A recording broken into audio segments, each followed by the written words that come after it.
There's a book so powerful, so ancient, and so controversial that it was banned from the Bible itself. A book filled with divine secrets, fallen angels, and prophecies that shake the foundations of everything we think we know about heaven, earth, and the origins of evil. This is not mythology. This is not fiction. This is a hidden chapter of human spirituality that few dare to open. But today, we're tearing back the curtain. We're diving into a mystery that institutions have worked centuries to suppress. The Book of Enoch. Why was it banned? Who wanted it gone? And what hidden truths does it still hold? You're about to discover the truth that churches don't want you to know. Get ready, because what you're about to hear will change how you see the Bible. Forever. The Book of Enoch. Just hearing the name sparks curiosity. You won't find it in most Bibles, and chances are you've never heard a single sermon mention it.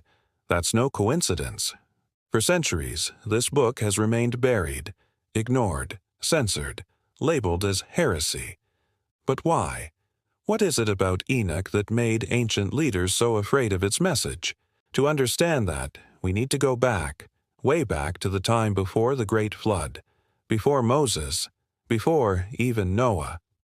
Enoch was his great-grandfather, a man described in Genesis only briefly, but whose story explodes into a cosmic drama once you open the pages of his lost book. This isn't just an old scroll with a few strange visions. The Book of Enoch is a detailed, multi-layered manuscript that describes dimensions of reality far beyond what we're taught. It reveals the secrets of the heavens, the judgment of angels, the fall of divine beings, and the rise of monstrous hybrids. That's right, Enoch claims that 200 angels, known as the Watchers, were sent to earth to watch over humanity. But instead, they fell. They desired human women. They took them as wives, and from this forbidden union came the Nephilim, giant beings, half angel, half human, with unimaginable strength and a hunger for domination. Let that sink in for a moment. The Book of Enoch describes a cosmic rebellion, divine beings who defied God, mingled with humans, and created a corrupted race.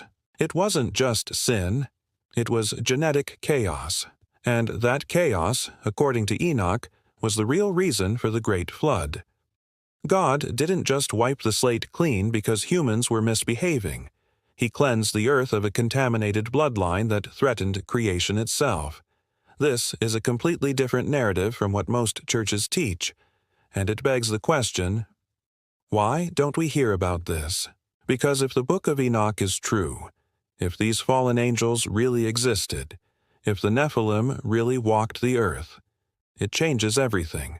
It reframes how we see evil, free will, spiritual warfare, and even salvation. And here's the part that really unsettles theologians. Enoch claims he didn't die. He was taken alive, ascended through the layers of heaven, guided by angels, and shown visions of the future, the divine throne, the punishment of the Watchers, and secrets about the structure of time and space. He became a heavenly scribe, entrusted with knowledge far too advanced for his era, knowledge that apparently we still weren't ready for. So let's ask the hard question. Why was the Book of Enoch banned? Who made that decision? And what were they afraid of? In the early centuries of Christianity, church leaders gathered to decide what would be included in the official canon. Some books were accepted, others were debated. But the Book of Enoch? It was rejected outright. Even though early Christians like Tertullian and even the writer of Jude referenced it, it was cast aside, branded as dangerous, apocryphal, incomplete, and eventually forgotten. But not by everyone. In Ethiopia, the Book of Enoch survived.